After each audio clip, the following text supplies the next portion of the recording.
Live with CDP Sports Talk, a weekly sports and entertainment podcast sponsored by Barry Cullen Chevrolet. Live on YouTube, Facebook, Twitter, Twitch, and LinkedIn. And on audio via Apple Podcast, Google Podcast, Spotify, Anchor FM, iHeartRadio, Amazon Music, Radio Public, and TuneIn. Now, here's your host, Chris Palme.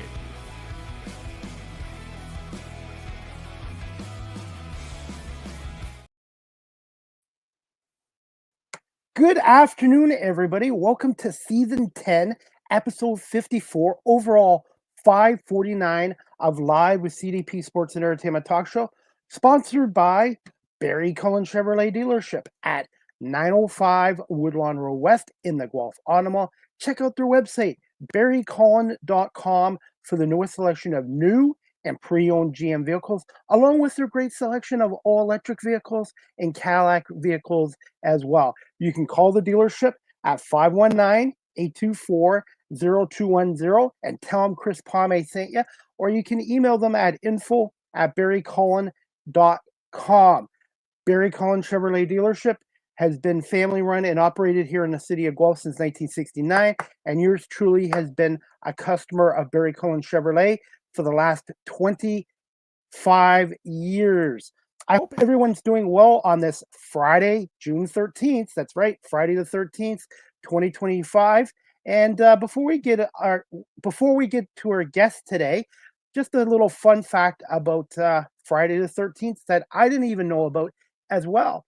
The master of horror films, Alfred Hitchcock, was born on Friday, August 13th, 1899, and I did not know that. So for me, I like the number 13, but for some people it's unlucky, some it is, but it is great to be on the air here on this Friday, June 13th, 2025. I'm looking forward to my guest today. This is her first appearance on Live with CDP Sports and Entertainment Talk Show, and I met her through a friend and a guest of mine on here, Linda S. Wong. And my guest that's coming on today, her name is Dawn Church. She is a recognized versatile talent, an actress, producer, director, and known for her versatility in front and behind a camera. And we're going to bring her on from Los Angeles, Dawn Church. Hey there. Good afternoon. How are you? Great. Thanks for having me today, Chris. You're welcome. And I just found out today, Alfred Hitchcock's birthday was on Friday the 13th. Back in 1899. That's a fun fact. Absolutely. We're going to go with Friday the 13th being a lucky day today. I think it is. I like the number 13. Anyways, how are things out in Los Angeles, and how did your event go last night?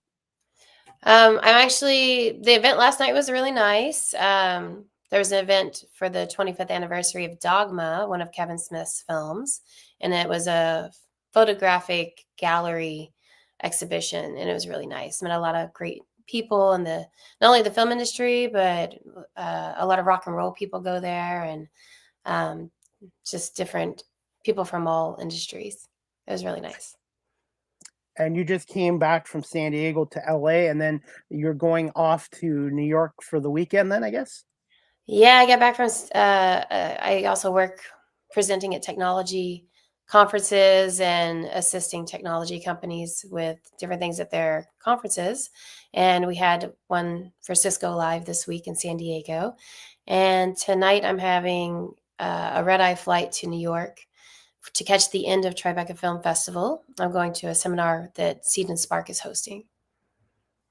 Being an actress, producer, and director is not your typical 8 to 4 Monday to Friday job, is it? No, there is no set schedule. You're always on. It's a commitment. It's a life choice, I think. It's a passion, from what I can tell from talking to you and other people as well. And I wanted to ask you this too. Being a native Kentucky, how much of an adjustment was it going from Kentucky to New York? It's funny. People always ask that. I was born in an area that on the news they call it your Kentuckiana weather. So it's Kentuckiana. It's where the southern Indiana and Louisville, Kentucky border meet. So I was living on both sides of the border. My the beginning of my life. And my whole family is, well, the majority of my family is still in Louisville, Kentucky. And going from there to New York, of course, is very different. New York's a huge mega city, but I didn't really notice it because I always felt like things around me in Kentucky, like I always was moving at a faster pace. And when I got to New York, I finally felt calm. So I knew I belonged. My heart belongs to New York for sure. Great city. And what do you miss most about home in Kentucky? And I guess you started taking acting classes when you were in high school, or drama classes. Yeah, I started acting in drama class in high school. I didn't think anything about it as far as making it a career, even though I loved it so much. But, growing up in the Midwest, you're not around people that are in that industry, so you don't think that it can apply to you, and you don't see how it can become a future. And when I went to college, I went into med school for 2 years, and you, now looking back, I realize the people that are advisors at colleges, sometimes they don't have a lot of life experience either. Their product, their environment, maybe they never even traveled. So it's interesting to have people in those positions advising you on your life career, because there are so many things out there.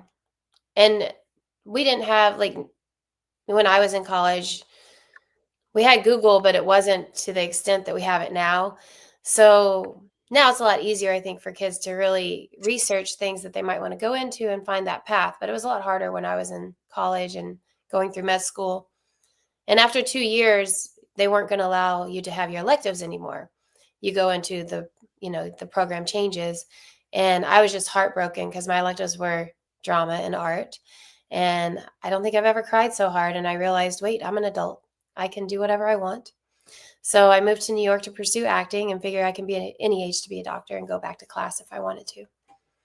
But now I wouldn't go back to that. I've realized that I'm I'm so creative through and through that I would have to pick another path that has something to do with creativity. When I was younger, I did okay in school, but I didn't know what I wanted to do. And unfortunately, they didn't have the internet and this technology. So I ended up taking law and security. But to be honest, I don't think I would have been ready to do this back in my 20s and 30s. So things happen for a reason. And now I speak at public high schools here once a month about the importance of education in the root classroom, but also outside the classroom. And you don't have to pick one career when you're in high school and stick with it for the rest of your life nowadays. Yeah, I think it's important that kids realize that when they're going into college, that there are going to be many chapters in life and you can reinvent yourself over and over. Being in show business, Don, how important is it being flexible and also wearing many different hats? Not just the hat on my head, but many. The more roles you can do in the entertainment industry. How important is that? That's really a matter of perspective and your individual skill set. There are a lot of actors that, I'm very passionate about acting. That's my number one goal. And I wish that I could just be hired as an actor and just show up to set and be an actor. I think most of us dream about just living out that life where we do what we enjoy the most. And there are a lot of actors that do that, and they just work with their manager and self-submit and hope for the next role. I've never been a person to sit idle and wait for things to come. I have always had to work hard for everything, and not that sitting and waiting for your role isn't working hard, but I look at the bigger picture and I'm like, well, if there's nothing casting for my type right now, then maybe I'll find a project where I can be one of those roles and produce it myself. And that's kind of how things snowballed into me falling into producing, being cast in something where the writer or director wasn't in place yet and they needed something. And I'm like, oh, well, when are we going to shoot? They're like, oh, you're cast in the role. We still have to build a crew and do, get some things together. And I'm like, okay, well, what do you need? And then they're like, oh, well, we're still getting a DP and a location. I'm like, okay. And then I call them back. I'm like, okay, you want to film in 2 weeks? They're like, whoa. I feel like a lot of times people hold themselves back and don't ask for help enough. And I'm the type of person that just gets stuff done. I was gonna say also you're gonna have to step out of your comfort zone at some point in any career you're in, and I had to ask you this too, Don. What makes a good actor these days, in your opinion? I think the best actors are, of course, passionate and creative, but I think they also understand that this is a business. And while we're in it for the passion and creativity, we get hired because the people on the other side are a business and they're looking to profit. So the sooner you understand that and start to shift gears to work with that program, I think the more successful you will be. And that doesn't mean that you have to go do it all yourself and produce like I do, but it does mean you need to not take things personally and be the solution. You know, when people are casting, they're trying to solve a problem. The problem is they need this particular personality for a certain role or character to bring to life, and you need to be that solution. So that's one number one thing for being a good actor. And also constantly keeping yourself in class, because that's what really keeps you fine-tuned and ready for every audition that you're going to do. For And those realize people, that auditioning is the job.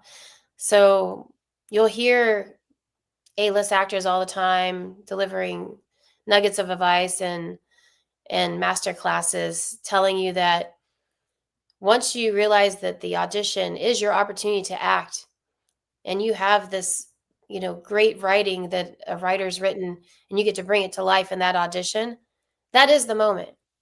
That is your moment to shine. And you should utilize every audition as I acted today and I get to act today.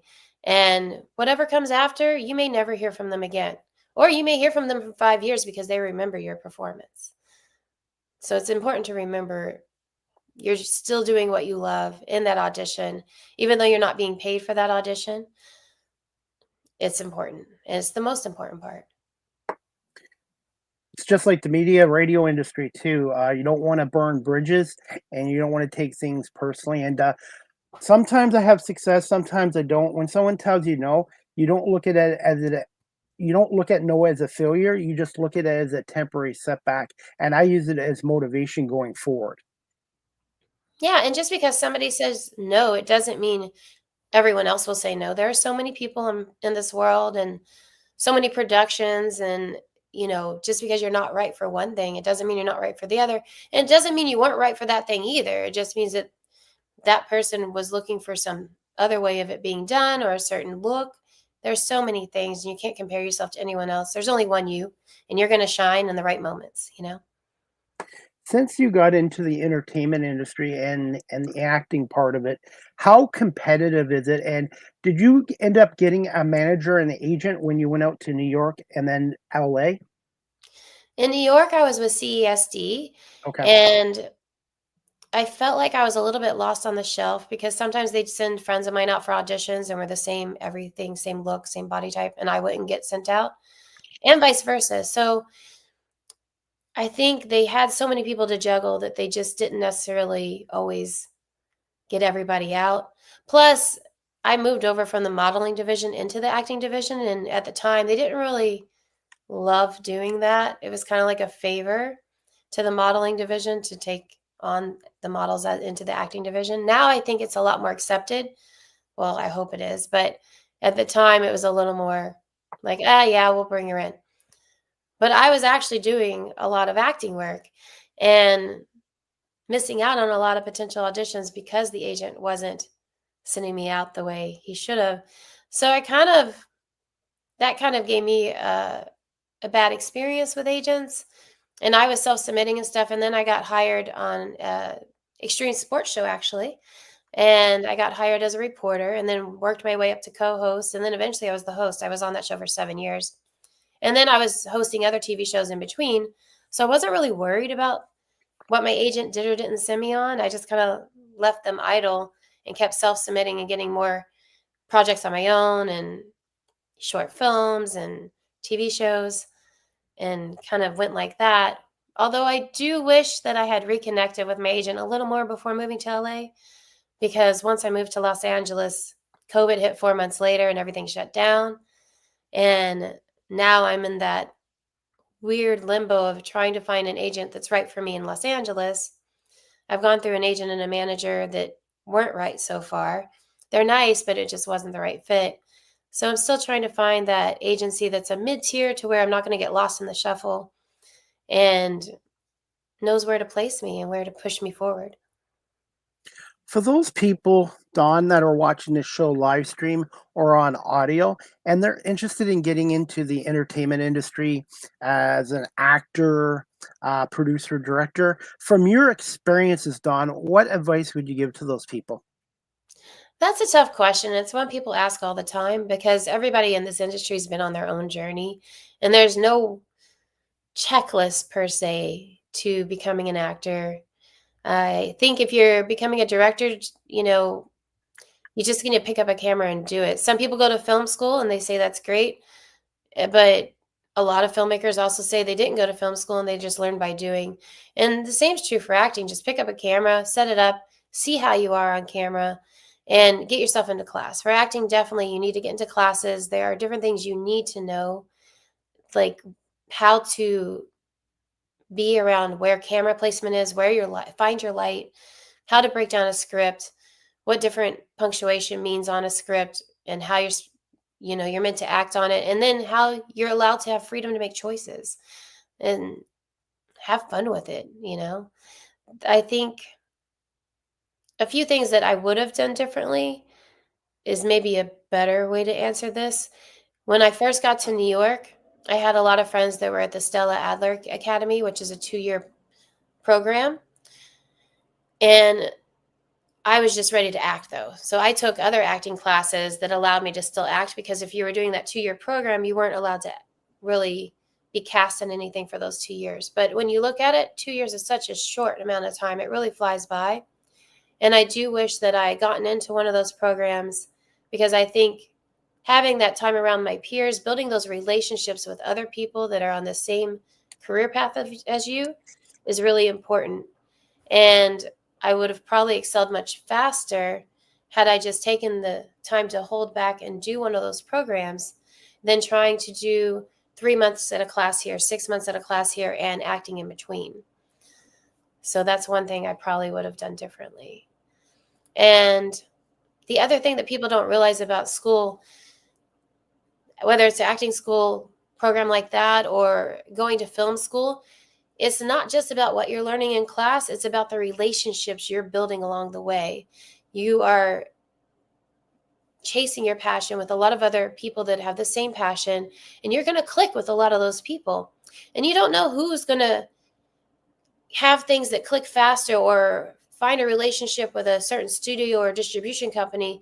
Maybe it's going to be you. Maybe it's going to be somebody you connected with in school. And then you bring each other on board. Collaboration is certainly the key to anything you do in the film industry and being a success. This is not a one-man band. And anybody that thinks they can do everything on their own and be completely successful is naive. Maybe you're doing it and maybe you're doing it well, but how much better could it be if you brought other people along the journey that want those credits in those different areas so that you can all climb together? I'm a huge fan of collaboration. Connecting and networks, and how we connected is through one of my guests Yeah, and friends, Linda S. Wong. And I I wanted love to ask you this. Linda. What's the story behind you and Linda, and also my other friend and guest, Chris Spinelli? Well, we met a long time ago, Linda and I, and then I met Chris through Linda, through a production company she had been working with. And she was producing on a horror film called Amityville Emmanuel. And she called me. She's like, I have this picture and a character I'm looking to cast, and you look like you could be her daughter. And it's a lead role in Amityville Emmanuel. So I did a few self-tapes for them, for the whole team to review, and booked the role. And then I got to work with Chris Spinelli, was actually my co-star, and he was the evil subject character of the film, Ron Defoe Jr. And it was a lot of fun acting together. And Linda got to be my best friend in the film. She had an acting role in it as well, but she was producing, and she is just a incredible producer, a pleasure to work with. And I still work with her every chance I get and bring her on to my projects. As an actress, what are some of your favorite roles to do? I am used to doing a lot of roles. I get cast a lot for dramatic roles, but I am very much a comedic actress. I love comedy. I'm a very comedy and truth type of actor, like Frasier, comedy rooted in truth. You let the dialogue live and be funny as it is, and it's just the knowing your comedic timing and the delivery, and I feel like that's just something I do naturally very well. What are your thoughts on actors and actresses getting stereotyped into certain roles? It certainly happens, and as an actor, we feel it's unfortunate because we want to do everything, right? I feel like I can be every kind of character.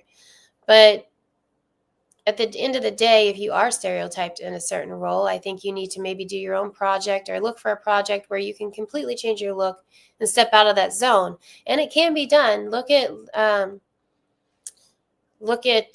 Elaine from Seinfeld, right? She totally switched gears when she went into Veep. And when I'm looking at her in Veep, I'm not having any kind of, image of Elaine in my mind. She was able to do a complete transformation. It is possible. There's a lot of actors like that. What are your thoughts on social media and the internet changing the entertainment industry the past, I don't know, 15 years or so? It's been a crazy journey.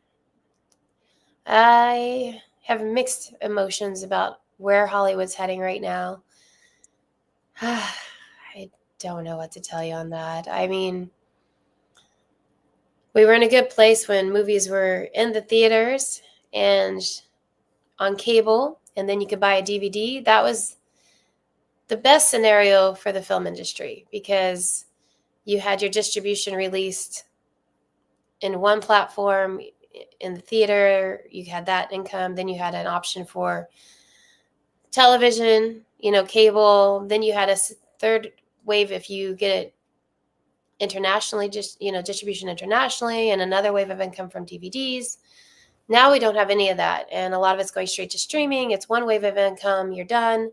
And the problem is we're still trying to film things at these astronomical budgets because it does cost that much because you have hundreds and hundreds of people involved in a major production.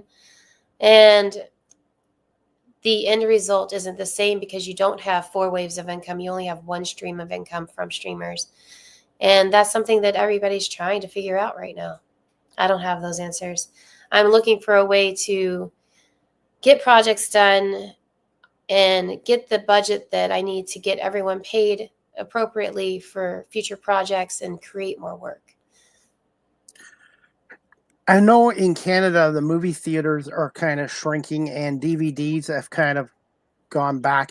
Is there any chance you will ever see the DVDs come back full strength and movie theaters? Because as much as we all like to live stream, I still like going to the movie theater for that big screen experience.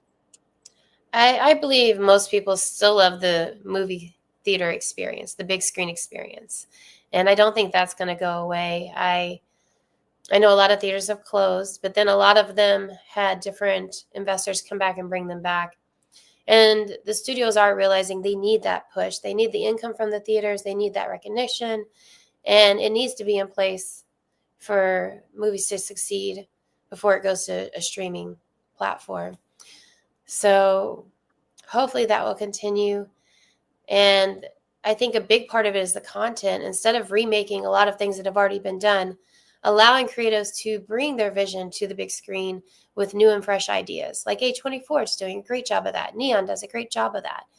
So we need the big studios to follow suit and allow new filmmakers to come up and shine. Don, I have a viewer from Buffalo, New York on. He's got his own podcast show. His name is Robbie. He wanted me to ask you, what kind of acting do you do as an actress? As an actress, I am known for my comedic acting. I get a lot of great feedback and requests for comedic roles. And I also do a lot of dramatic roles, such as being a therapist, being a patient. I've been a DA agent, police officer, all those type of roles. Is that answering his question? And Yes. Good and question, Robbie. in Emmanuel, I was the lead. That was, I guess, more of a dramatic role, but it's kind of a horror comedy when you really break it down. It has a lot of comedic bits to it. I was a DA in An American King. Comedic roles in Girls Happen and Business People. A more emotional role in Leave Me in Venice. I was comedic in Inside Amy Schumer. I hope that answers the question. Yeah, and that was a great question. Donna, I have to ask you this too. When you're an actor or an actress and you're playing a role, how important is it to do research on the character you're playing, and do you get right into it full zone, or when filming's done for the day, you kind of just get yourself out of that character? It's very important to do a lot of research. I think the first most important thing is to read the script completely and make any notes that you have right then, any fresh notes before you do your research. That way you can see where your mind went to just about the character with fresh eyes. Because if you thought that, other people are going to think that too, right? And then do your research. Like if you are a doctor, do that research. If you are coming from an abusive past, do that research, to draw that into the character. I feel like I always pull from past emotion, but also my imaginative emotion of how I think I would feel in that situation, and from research I've done of how I've seen other people react in those situations. Robbie has one more question for you. He wanted to ask you, what kind of police officer, what show was it on? And An American King was a feature film where I played a DA. And is that available on Amazon Prime? That is available on Amazon Prime. All right. Robbie, Yeah, thank it you was fun for to be a district attorney and have the badge and everything. And I had to yell at my co-star and push him around a little bit. It was fun. Now, as an actress, do you have a bucket list? Is there a particular profession that you would like to play in the future on TV or in a movie? I have several. One's coming up. I'm a huge fan of Harley Quinn, and there's a Joker Harley Quinn short film, fan film, that I'm cast to play Harley. And I don't think I can say much more about that yet, but I am gearing up to play Harley. She'll look a little different, and it'll be a more dramatic version of that character. I'll just leave it at that. Then go ahead. Sorry. There's my favorite book is Devil in the White City, and I definitely am researching how to be a part of that project because it was optioned by Martin Scorsese and Leonardo DiCaprio. They now have the rights. They were going to make it a film, then it was going to be a TV show, then it was Dead in the Water, then they were shelved or whatever, and now I think they're trying to amp to get it back. That is my favorite book, and I would love to do anything with that project, especially acting in front of the camera, but even behind the camera.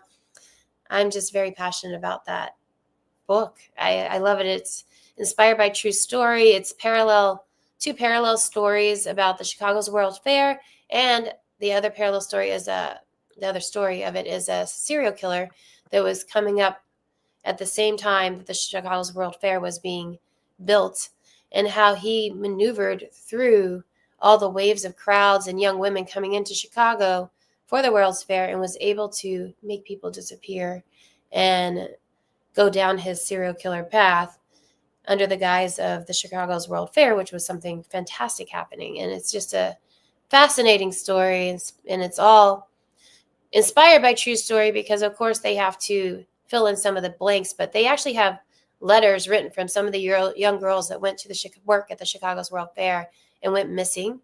And they did their best to keep the timeline as historical as possible. And that's where you learn a lot of the terms that were created from Chicago's World Fair, like the Ferris wheel was created there. The term whitewash was created then. And you learn a lot from reading the book and about history, and it's a fascinating story. I'm going to put That's you on the Devil in the White City. I'm going to put you on the spot here, Don. Any plans in the future of writing your own book about your experiences? And would you be in the future interested in coaching people into the entertainment industry? Hard to answer. I mean, I see a lot of actors eventually do master classes, and I would be open to doing that. I'm not going to go into being a teacher, like an acting coach. That's never something that's been a desire of mine. As much as I love helping people, I love sharing resources and collaborating, but I'm not really geared to be, I feel like I'm not geared to be a wonderful teacher. Other people will say I am, but it's not something that I'm looking towards, the path that I'm looking to go down. I would rather bring people in for real life experience onto my set and collaborate and have them learn from real world experience. How important is it as an actress, producer, director to have a strong support system? It's very important. I feel like a lot of actors feel like they're alone all the time, and they kind of are. Especially in Hollywood, you never know who's a real friend or who's just trying to hang out and see if something happens that they can be a part of. It's a unique culture here. In New York, everybody was very upfront, like, hey, what are you doing? And they're either friends or they're not. But LA is definitely a little harder to navigate as far as where real friendships lie. But you can find your crew here and the people that will be there for you to support you, and you support them back, and you make magic happen. You make movie magic happen. Being in the industry, have you seen, I don't know if you've experienced it, but have you seen burnout from people in the industry? Yes, unfortunately, a lot. And it's always interesting to see people in this industry that start to do something amazing, and then they're like, well, I don't know. I don't know if I can keep doing it. I'm thinking, you just did something amazing. Like, and it's also exhausting on other people to have to constantly tell those people, you just do something amazing, keep doing it. Like, I think you need to really dig deep within and have your confidence come out. And maybe that's why a lot of people do those motivational, I think there's motivational videos and what do you call it when people, not manifestations, but to affirmations. A lot of people in this industry have affirmations they say every day. And I see that actually helps a lot of people I know in this industry to do affirmations every morning when they get in the car and just reset their brain to have a great and successful day. And I guess the word I wanted to use too, and this goes probably for any career, is to have a work-life balance as well, that you need to kind of take a break once in a while to recharge your batteries. Yeah, I love to travel, so I think that's when I recharge my batteries. I love to explore the world. You mentioned the word travel, and I was very impressive here. You've been to 65 countries. Now, has that all been for vacation or work sites? Oh, it's a blend. Locations? It's a blend. I first went out of the country when I was 21, and I went with a group that was going to Paris and London. It was an organized group that my landlady at the time was going on, and she asked me if I wanted to join. They were a group of 65 plus, but one of her friends had his daughter who was also 21 going. So she invited me, and it, at the time seemed like a lot of money, but looking back, it really wasn't that much money. And I got my first passport, and that was it. I had the travel bug. That was it. I think I probably had the travel bug all my life, though. Even from taking that leap from moving from Kentucky to New York, definitely I was already having the travel bug. And I'd love to do a travel show eventually. I think so many people want to do a travel show, and just trying to find the right spin on it is the key to getting it developed and sold. I keep filming every time I go places, and I made a pilot called Spin the Globe with Dawn Church, and it's called Travel Addicts. and I still shop that around. So hopefully one day that'll get picked up. Put you on the spot here. What countries have you not been to so far, and what have been some of your most I'm not going to use the word favorite. What have been some of your most memorable countries you've been to so far? Sure. I am looking forward to going to Africa for a safari. I was supposed to go in August, but we just postponed to next year, so that's in my near future. And Egypt, I'd love to go to Egypt and see the pyramids and check out some of the other areas along the coast.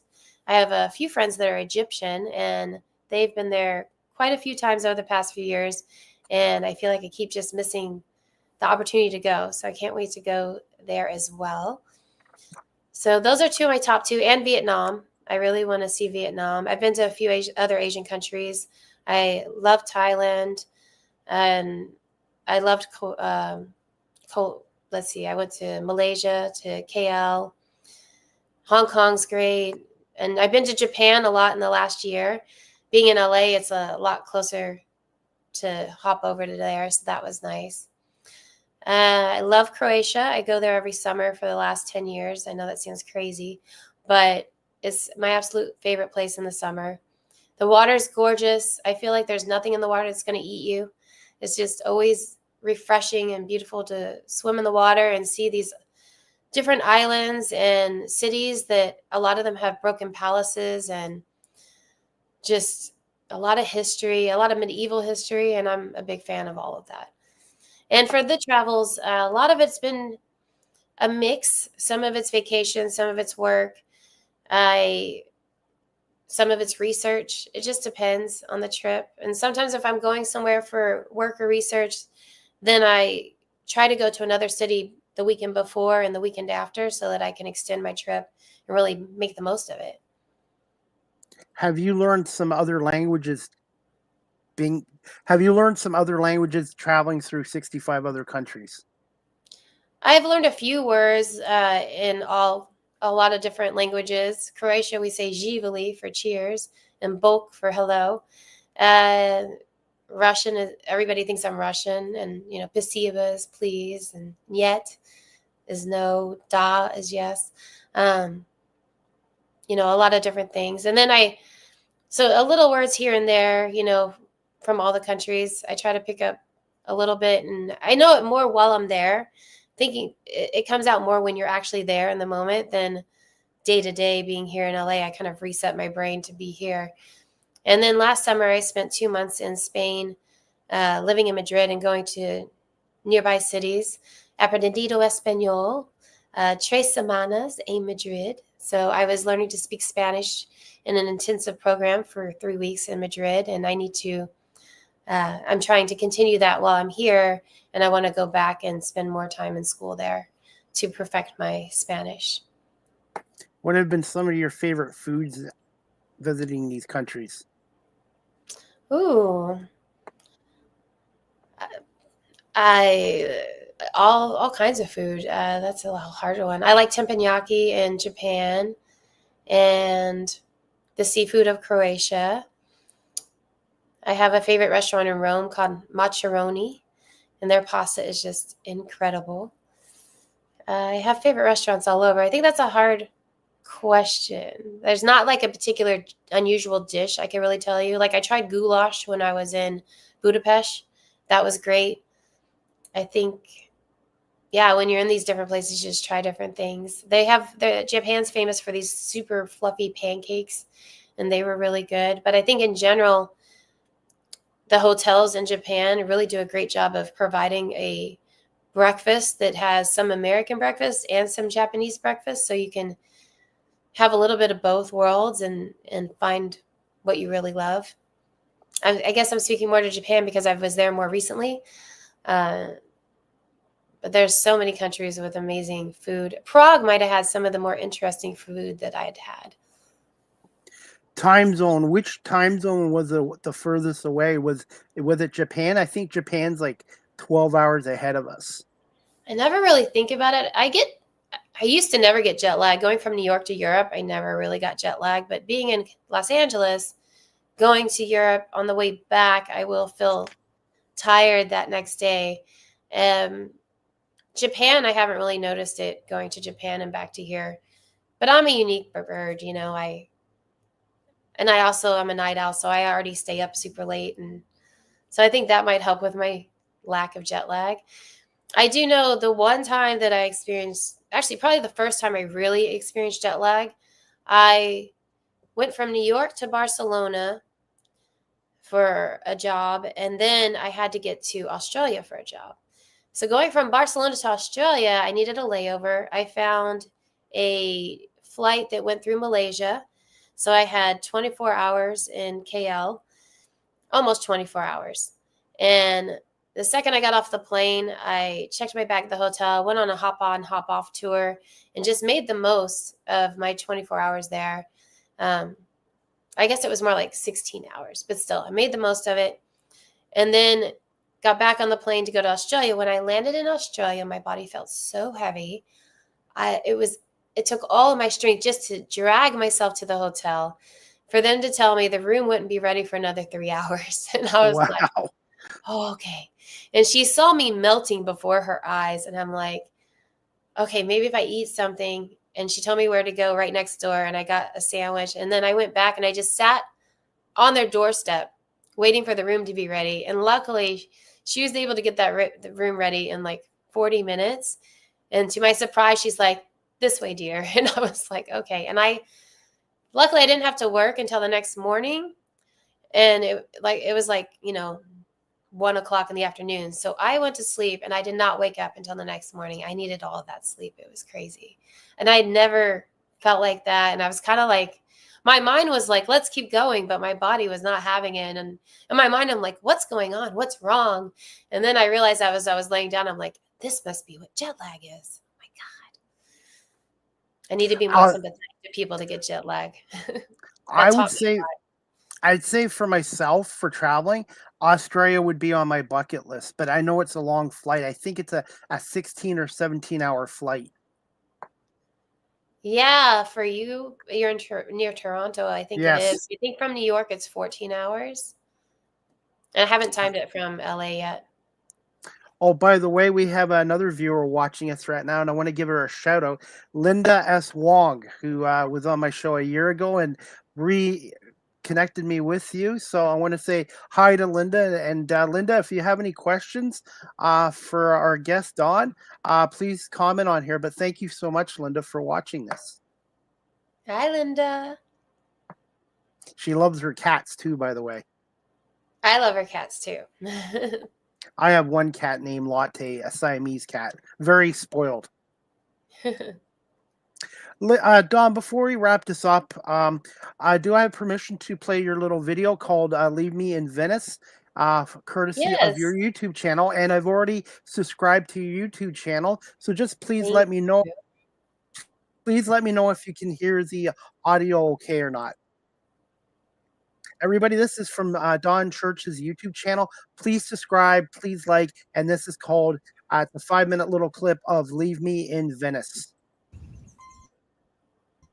And you can DM me if you'd like to watch. I don't think I have it public on YouTube because I still have it in festivals.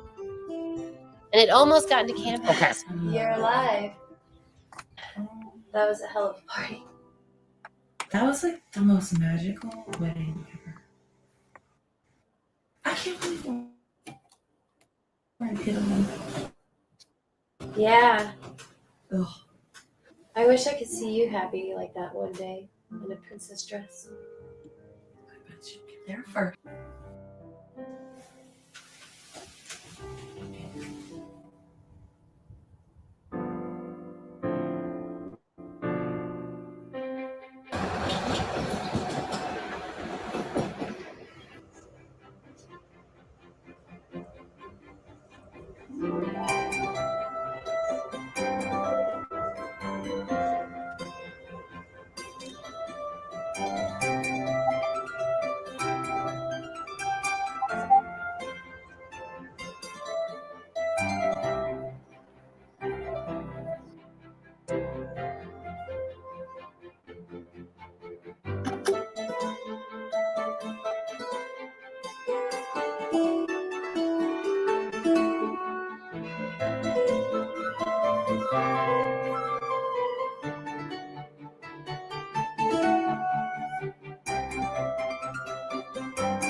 selfish this is? What about those that love you? What about me? What you've done, you've destroyed me. I will never ever be the same again. I don't know why you want to just tell me. You hid everything. All of it.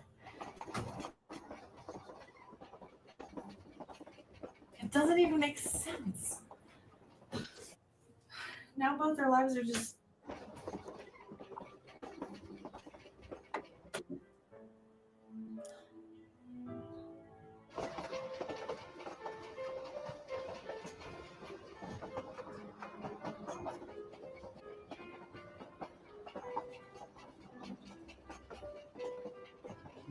Could you spread my ashes in Venice? I love you so much. I'm sorry I couldn't stick around.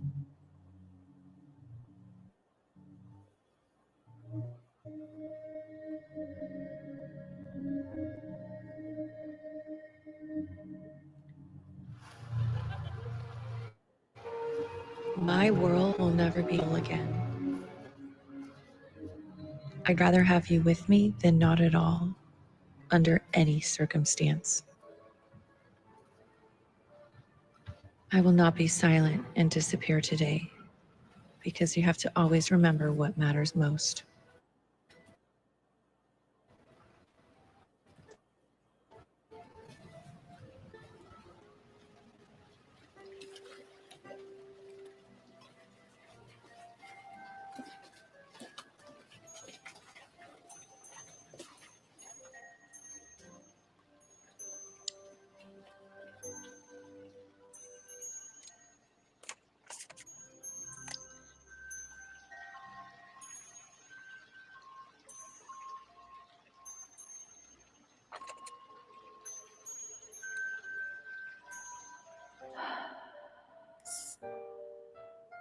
There's an interesting story on that film.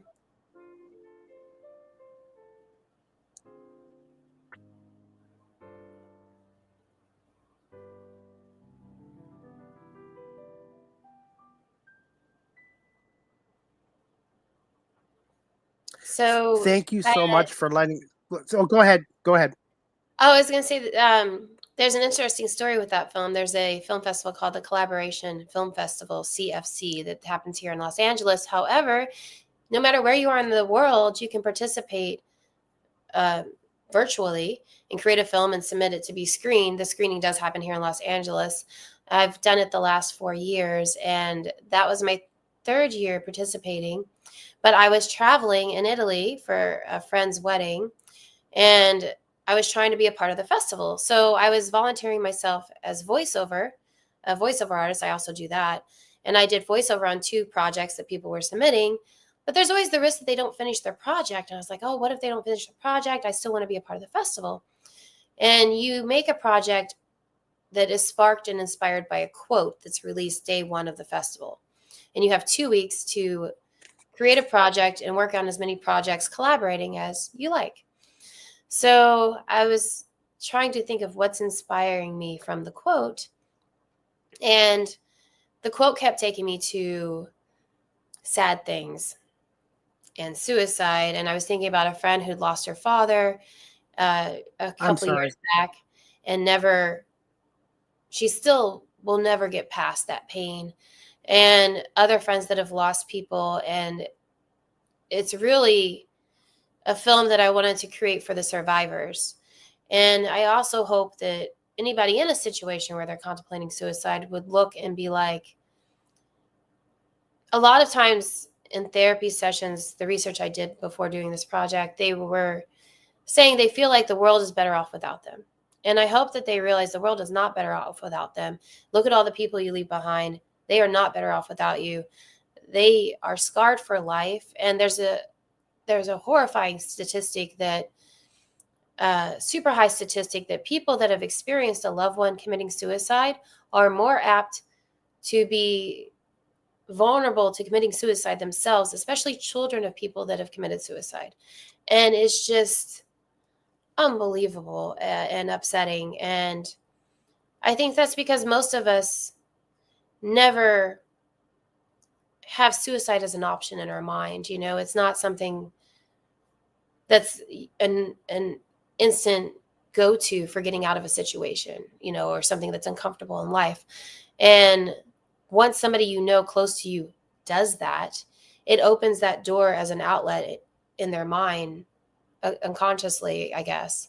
I'm not a therapist, but from what I was reading, that's kind of the understanding I got. And I just found that so upsetting. And I wanted to create something that really spoke to the survivor. And in that, we're sisters. And then I look happy, because when somebody's contemplating suicide, you don't know the pain they're dealing with and struggling with inside. And you'll never know. You know, they don't tell you. And it'd be nice if they did. You know, it's just... Look at the Robin Williams situation, where he was a comedian, made people laugh, but he wasn't happy himself inside. Well, there's another layer to that. He was also on medication that messed with his chemistry, taking him down that path and having those suicidal thoughts. It's not a situation that wasn't assisted by some kind of medication that should have been changed and should have been noticed sooner by his doctors, right? So it's very upsetting. But to continue on the filmmaker aspect of that film, that's where the passion was drawn from and why it was created. The link that you just showed is actually the original film. I've actually have a new link to share with you after this, where I've made some adjustments and upgrades to it, because I originally made that film while I was traveling. I had no intention of making a film on that trip. And I did happen to have a gimbal that I had just because I was filming parts of our trip just for my travel sake. And I came up with that film and started filming, but I didn't have a microphone with me. I didn't have any lights. And I actually filmed everything you saw myself, even when I was in the shot. I found ways to MacGyver the camera in a position to where I could get the shot with us in all aspects. And then I edited it together as well. I had a composer make the music. I had an additional editor help me with a couple transitions. And I did the title credits. I had a sound mixer help smooth it out a little bit. And yeah, it was quite an experience. And I'd put projects together before, and I had edited my own shorts before, but I'm particularly proud of this one. It is one of the first ones short films that I directed and did the camera work and did the editing and everything in between. So I am particularly proud of this one. And it almost got into Cannes last year. It was being considered down to the wire. I had emailed and said, hey, what's going on? They said, oh, we're still deciding. And I was like, wow. So that was exciting. So I still have it in festivals right now.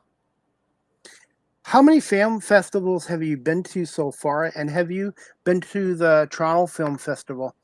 I've not been to the Toronto Film Festival. I don't keep count of all the film festivals I've been to. I've been to quite a few. I've been to Cannes once. And I always tell myself I want to go back when I have a project in it. So that's a big goal. I go to Sundance every year. I do filmmaker interviews for Cinevino and Style Utah and some other media outlets. So I've been doing that about 10 years. And next year's the last year for Sundance in Park City, Utah. It's moving to Boulder, Colorado. So next year is going to be very emotional and exciting. The big last hurrah in Park City for Sundance.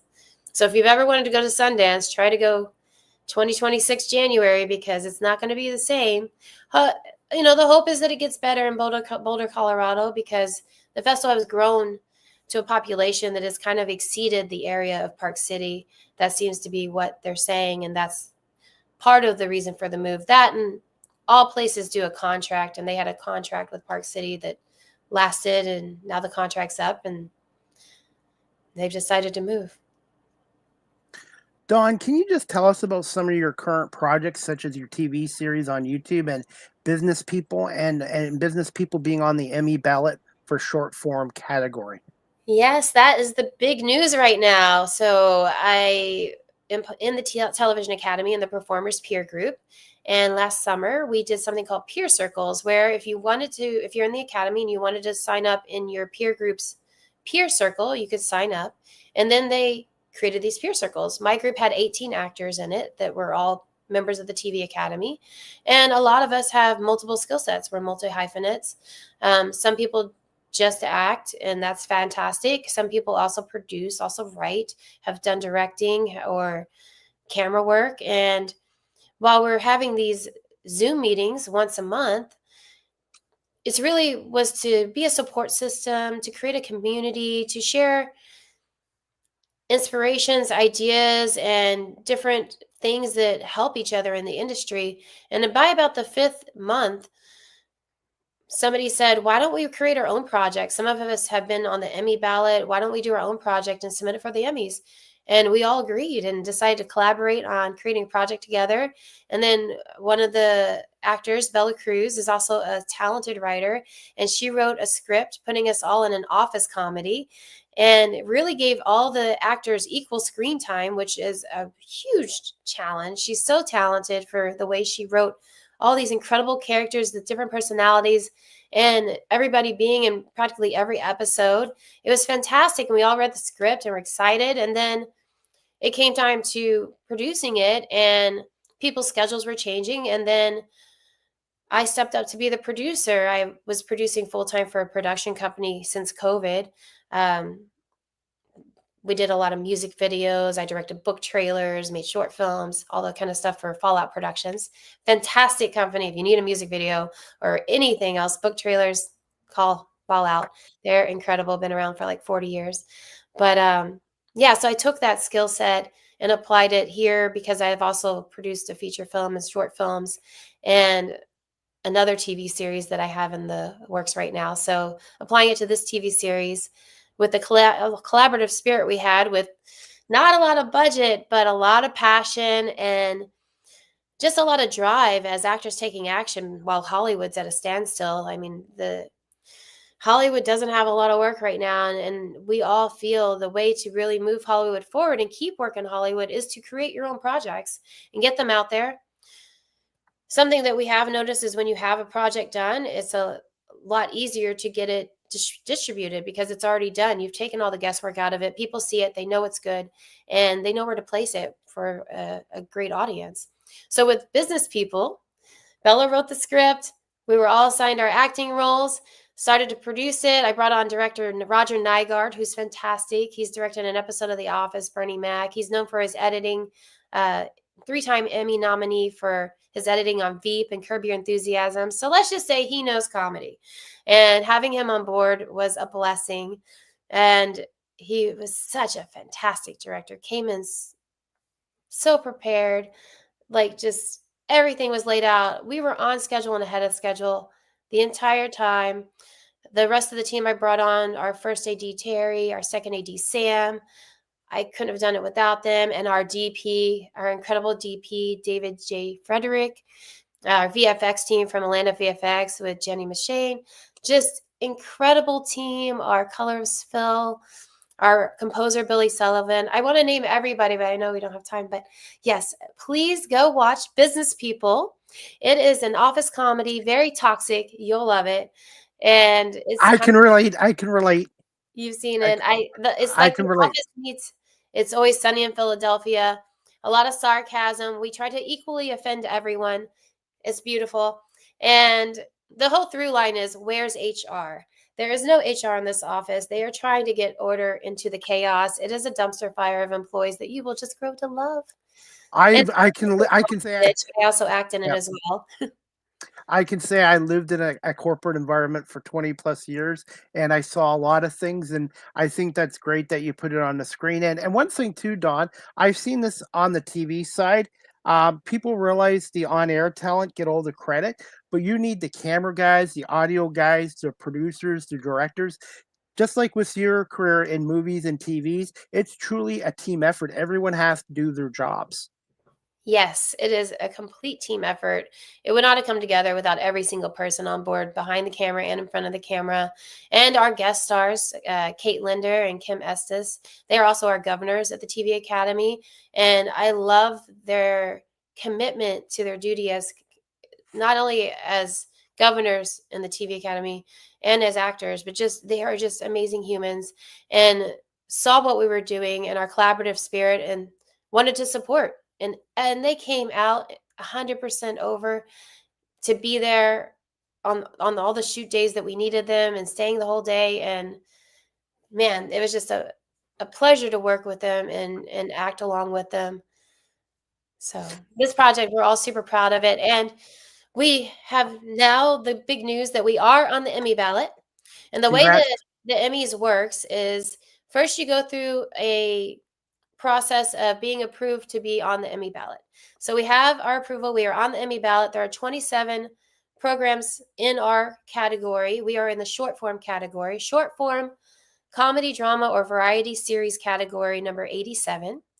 We have 14 of our actors. 14 of the 17 actors are also on the Emmy ballot as Awesome. outstanding performers in a short form comedy, drama, or variety series program, category number 74. And anyone that is a TV Academy member can now vote on the project and vote for us in the performers category if they like. And we are having a screening tonight in Los Angeles if you're in the LA area. Reach out to Chris and we can get you that information. I'm not going to just live it out, but everyone would be welcome if they reach out to Chris. And we're having a screening for Academy members, voting members, and I've invited everyone in the film industry. It's a large venue with a huge screen, and we're going to be able to watch the business people. It's 6 episodes. Each episode's 2 to 5 minutes, and to watch it all 6 at once would only take you 20 minutes. So go over to YouTube to watch Business People. It's under the parent company channel. So the channel name is Bella Vision Productions, and you will see Business People listed, and you can watch all 6 episodes. I will be doing that tonight too. And by the way, Linda Wong has another comment. Don Church is an incredible producer who makes it happen. I got to ask you this. In Thank you. one word, how would you describe yourself as a producer? Everybody calls me a beast. I take it as a compliment. So, yeah, that's kind of the nickname amongst a lot of my colleagues, that I'm a beast. So I guess in one word, a beast. The other feedback is always that they appreciate how thorough I am. I definitely am thorough. I make my emails to where if there was any question that can be asked, I try to make sure it's in that email to just cover every base from every perspective. And I'm constantly learning and evolving, though, because there's always another question that gets asked, no matter how much I put into something. And I'm fine with that. I'm fine with answering questions, but I do like to give everybody as much information as possible. I find it amazing in this industry. Creatives don't always have that business intellect. And I am an equal balance of business and creative. And maybe that's because I started in med school and then went creative. I don't know. I blame my dad. He's an entrepreneur and fantastic, and he's reinvented himself multiple times over in life. And I am definitely a mini me of him. And I like to make sure that everybody has all the information they need and that all questions are answered. And that way, if there are additional questions, I can get those answered and really get to the point.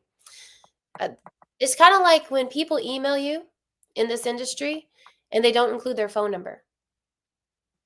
And I don't know if you know what I mean by that, but if you are in a business and you're asking somebody for something, or Yep. and you want to get something done, you're trying to either get a project made or sell a product or whatever it is, the fastest, most direct contact would be your phone number. And if you're sending an email without your phone number, without a direct line to contact, you're really doing yourself a disservice and slowing down the process. There could have been somebody that's like, oh, I don't know if I have time for this, but let me just call and double check what they want. But then they don't send the email because they're too busy and they don't have time to write out a thoughtful email. I know in Los Angeles especially, we do a lot of our phone calls in the car. So if I get an email and I don't have time to respond, a lot of times I'll just be in the car and I'll just call them from the car and try to get right to the point, because it's definitely faster to have a 5-minute talk than 5 weeks of email. Absolutely agree. And we did that last night on the phone. And being in the media radio industry, I've had a number of professionals give me their numbers, and that's part of doing media as well. It's sometimes my guests want to do Zoom calls before we do a show, and sometimes my guests want to phone me up and we talk on the phone for 5-10 minutes before we go on show. I totally agree with you on the phone aspect of it. Yeah. I'm constantly trying to build production teams to continue collaborating and do these different projects that will hopefully get distribution and sold down the line, and I can level the whole team up, right? And Linda is a primary friend and colleague in a lot of these projects. She's her own force to reckon with as a producer and a director. She does camera work, and she's just the way her mind processes a script and a situation on set is very thorough as well, and she sees things that you might miss, and she is just a blessing to have on set. So we actually have a couple projects coming up, and on Business People, I actually brought her in to help. She was away on another project, but was able to come back and come in to be assistant to the director, Roger Nygaard, and she just became an overall asset, helping out all departments throughout the filming, which is the kind of team player that, hopefully everybody wants to be and can be on set, especially on these lower budget projects where you're trying to collaborate and come up together. And a couple of projects we have on deck, we're going to be filming something called Pet Sitter, which is a horror action film. It's got a little nuggets of comedy in there, but it's definitely a bloody mess of action and horror that everyone's going to love. So look out for Pet Sitter this fall. And it's going to be going around to festivals. So I guess viewers would probably see it next year. But keep a lookout. And it's not only is it an amazing short film by A.H. Potts, she's the writer. I get to star in it as the pet sitter and do some stunt work. And it's got a lot of John Wick action fighting. So I can't wait to get in there and show off some stunt maneuvers with some incredible stunt guys that we're going to be bringing on board, and some guest star that you don't want to miss. So there's a lot of fun stuff that's going to be coming up with Pet Sitter. And Linda, I brought on to be our producer, and she is just going to make it everything. I just know it. And then Linda also has a project, a feature horror film that is in development right now that I'm going to be helping her produce this year. We're getting all of that together as well. And that's a really fun one that has some, I don't want to give too much away, but it does have some supernatural element, spiritual element to it, and some monster type element to it. And it has kind of that from Dusk Till Dawn, where it starts off in a Western and then goes into modern day. So you're really going to see a fluid motion of wonderful just screenwriting and characters going through the centuries of time with these mystical elements and monsters. So that'll be a fun one. I don't even know if we can release a title yet. It's still a working title, but just keep an eye out on the IMDb for Dawn Church and Linda S. Wong, and you will be able to see everything we have coming up. And I'm going to update my website, and Chris is going to be sharing that, dawnchurch.com. And I do have a comedy that is in the works that I will also be doing at the end of this year. More on that, because I'll be probably doing a casting contest on Instagram for that. So keep your eye out for that. And before I do that one, I'm going to have a TV series that is going to be an ongoing TV series to kind of create a baseline IP for that comedy. And that's going to be able to have a lot of actors from the LA community in, and some people virtually will be able to phone in as my best friends on that TV series. Yeah, I've got a lot coming up that I can't release the names of yet for you, but exciting stuff. I guess we'll have to have another interview in 4 months when I have a lot of this posted. Absolutely. I'd like to get you and Linda and even Chris Spinelli on. Yes, Chris is fantastic. He is a jack of all trades and a fantastic actor. He will jump into everything, and in the middle of acting, if you need him to help behind the camera, he is just willing to do anything. And he was so kind and willing to help out on Business People. In the end, he was filming the days that I was filming, so it didn't work out. But on these future projects, I'm sure we will be able to wrangle him in. Even though I live 3,000 miles away, I consider Chris a friend, Linda a friend, and I consider you now a friend. And I love Yes. connecting with people, and that's why you do what you do in the media or in the entertainment industry, and why I'm in the media industry, because I love connecting with people and the storytelling aspect and the learning aspect as well. Same. I love storytelling, and I love just giving people the opportunity to feel different emotions.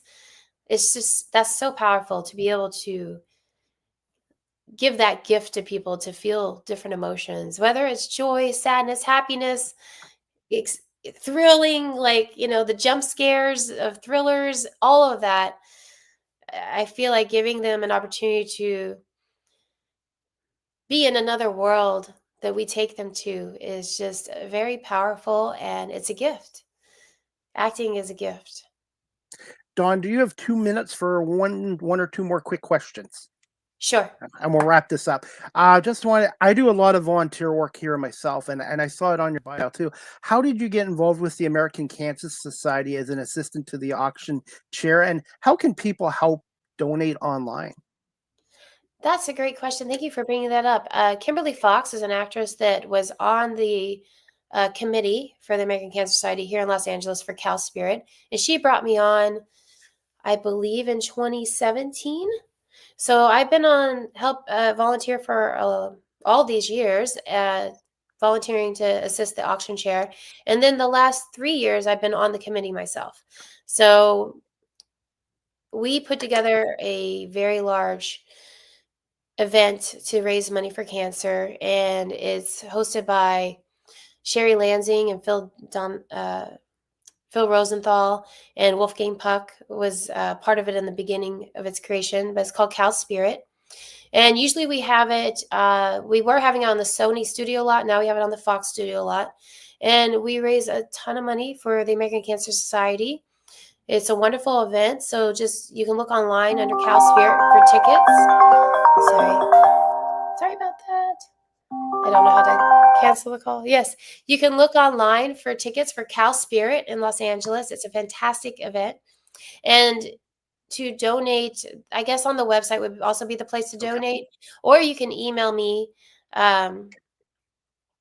If you have donations, contact Chris and he'll get the email to me, because we are constantly accepting donations for our silent auction and our live auction. Items that are more over the $5,000 budget would be in a live auction, such as we have trips sometimes that we raffle off from hotel sponsors in different cities, or we package a trip to Vegas with a show and a hotel, things like that. We do dinners. Some of the chefs will have a private dinner at their home for 12 people, those kind of things. And then the silent auction gifts can be anything from a makeup basket, home goods, a pet basket, just different products and items that people bid on, different experiences. I know in Palm Springs, there's a Jeep experience somebody donates, and every year that does really well.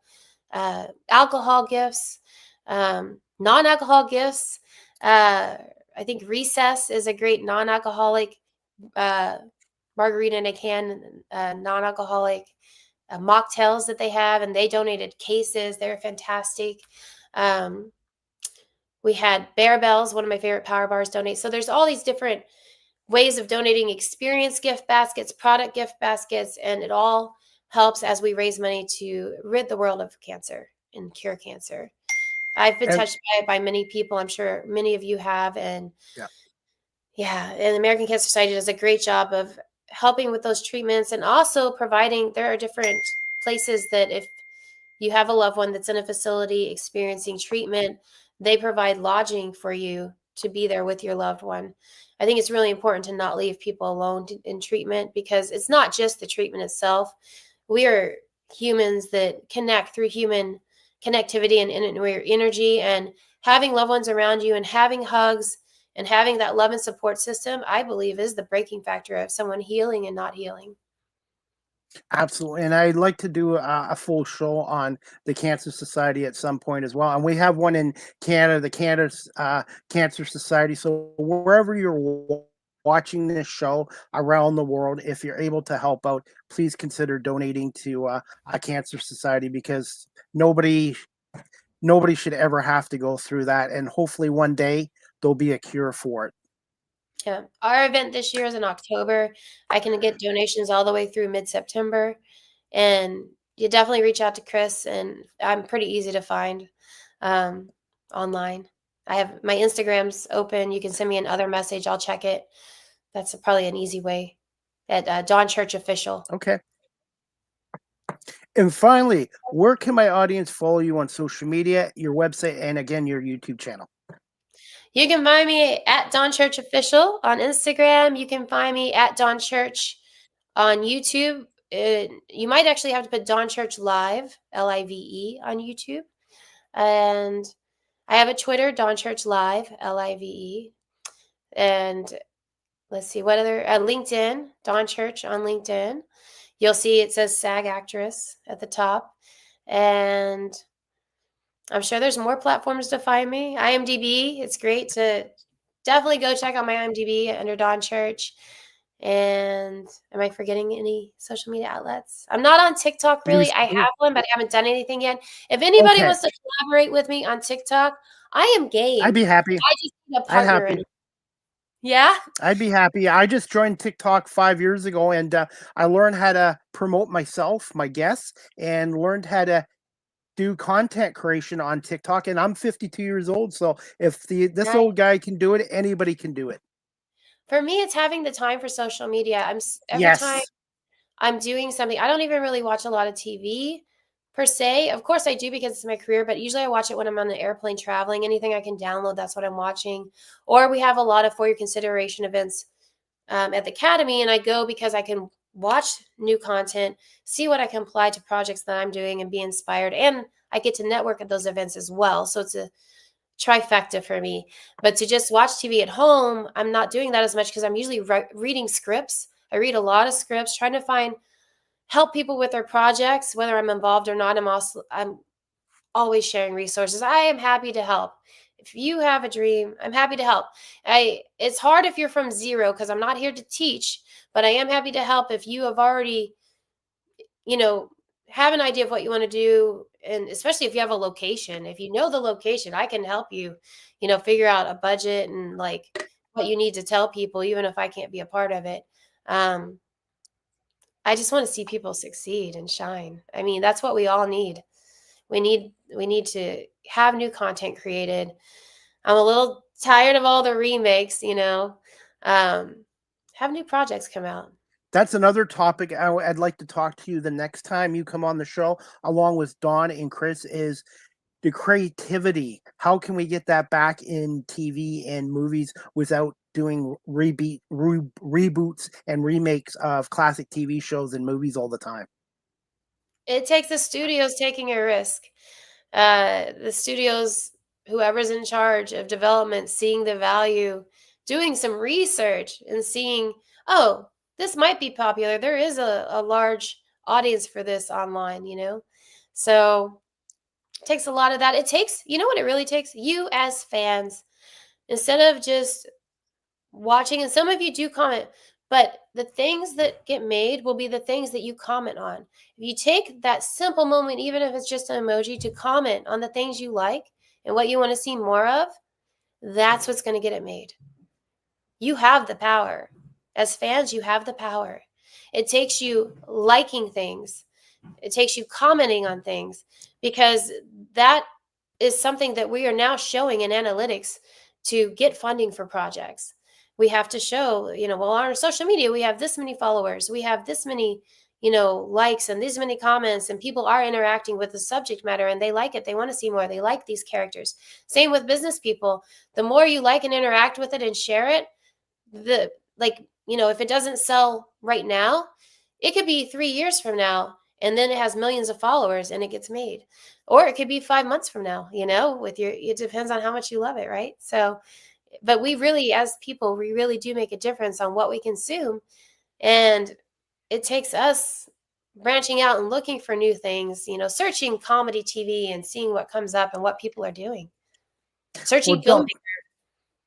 Absolutely. Hey, Dawn, I want to say thank you so much for coming on here today. I apologize for keeping you over an hour, but I really enjoyed chatting with you, and I learned more. And I want to wish you continued success as an actress, producer, and director. And we'd love to have you come back on with Chris Spinelli and Linda in the future as well, and talk about some more of your projects. And I could probably spend another couple hours talking to you guys about things about the entertainment industry as well.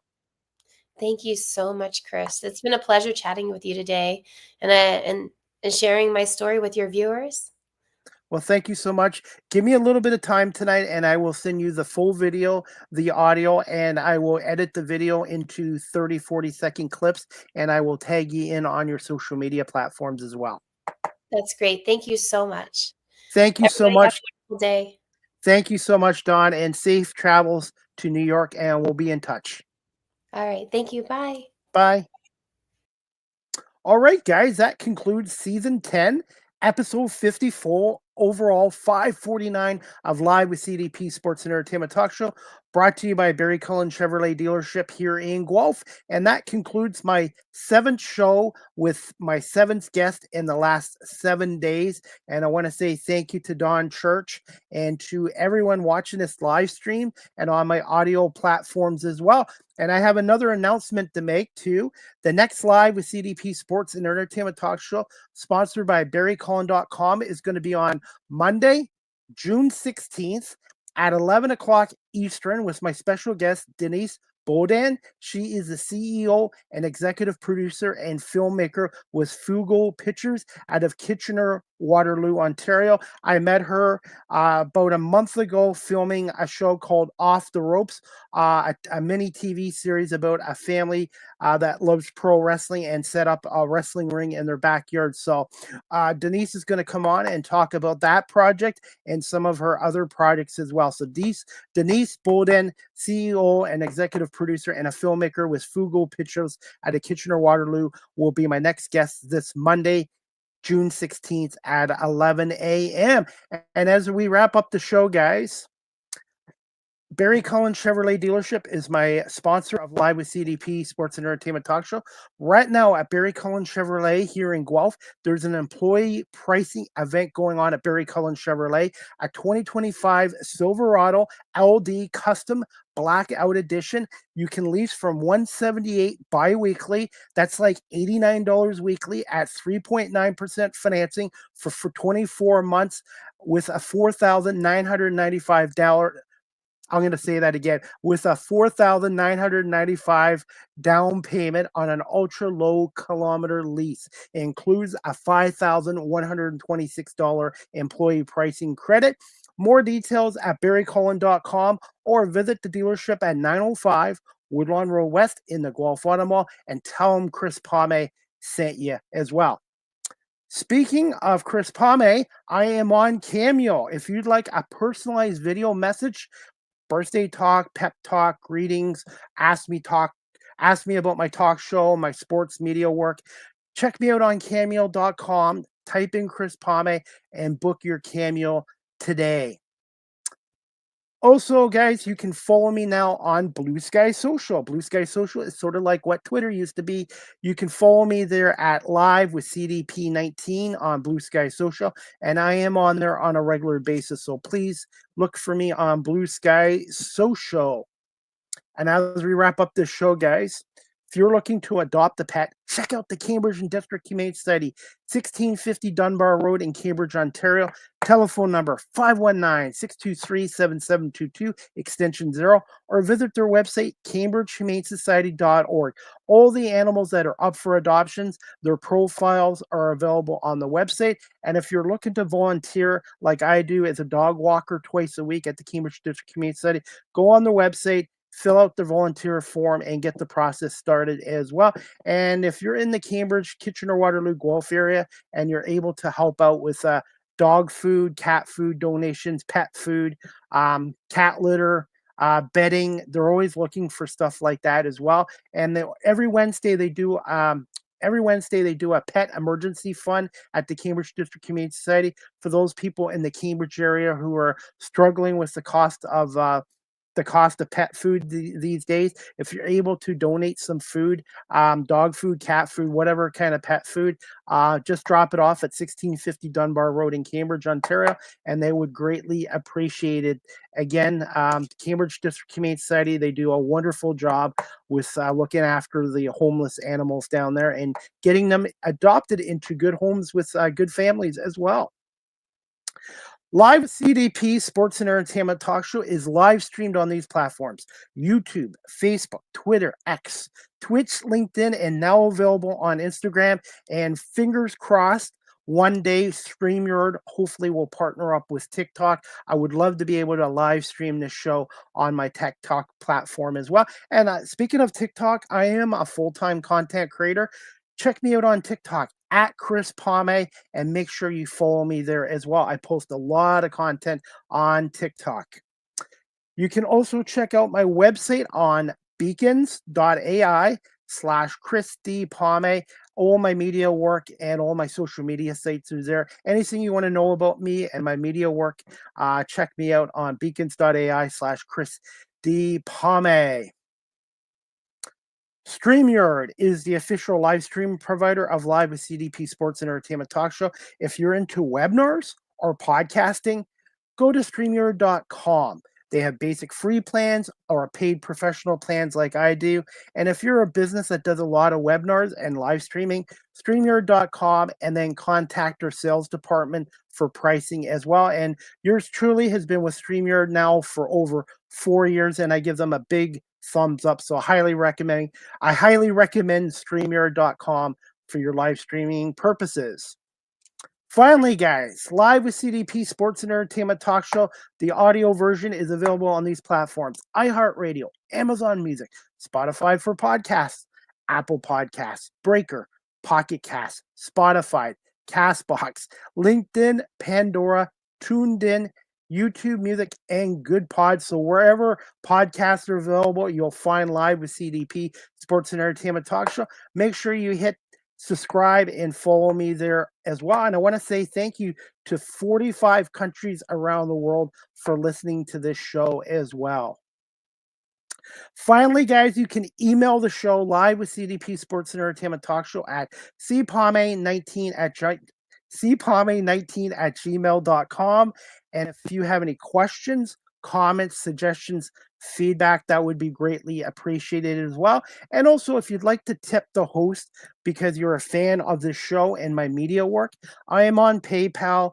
You can tip me there on PayPal at cpalme19@gmail.com, or even buy me a coffee. I would greatly appreciate it as well. And finally, you guys can follow me on Facebook, Twitter, Threads, Instagram, LinkedIn, Blue Sky, pretty well everywhere except Snapchat. And also, you can subscribe to my YouTube channel. Go to Chris Palme, Live with CDP Talk Show, and make sure you hit the subscribe and like notification. And I am going on 500,000 views on my YouTube channel. So I want to say thank you to all my subscribers and to everyone that has viewed my YouTube channel and my content there as well. And as we wrap up the show, guys, we have Canadian Football League action tonight. We've got Montreal and Ottawa at 7:30. And then tonight, the NBA Finals game, I believe it's game 4 tonight. Indiana's up 2-1 over Oklahoma. Pacers, Thunders, and at Indiana, 8:30 tonight. Pacers have a chance to go up 3-1 in the series. Oklahoma has a chance to tie up the series 2-2. And last night, the Oilers won 5-4 over Florida in game 4 of the Stanley Cup Finals. So the Oilers and Panthers are tied at 2-2 with game 5 at the Rogers Place in Edmonton on Saturday night as well. And my Detroit Tigers are back home at Comerica Park this weekend for a 3-game series against the Cincinnati Reds. Tigers come into the series 45-25 as well. And before we wrap up this show, guys, I want to say thank you to Chris Belinovich,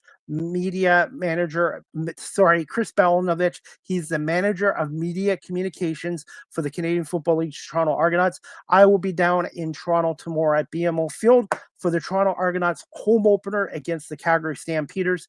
4 p.m. kickoff at BMO Field. The first 10,000 fans get a replica Grey Cup ring from the Toronto Argonauts. And if you can't get down to the game, you can watch it on TSN or TSN 1050, or you can even check out my social media pages for pictures, videos, and I will do some pregame and some postgame interviews with the Argonauts head coach, Ryan Dimwitty, and some Argonaut players after the game in the post-game media call as well. And that wraps it up for today, guys. Again, I want to say thank you to everyone for watching this live stream and audio. This was my 7th show in the last 7 days. And thank you to Dawn Church for coming on here.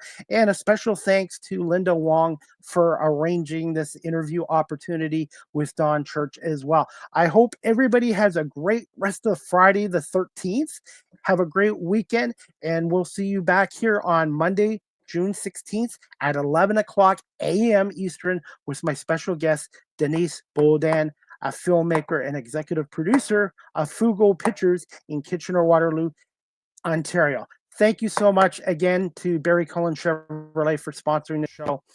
And have a great weekend, everybody. And as always, go Argos.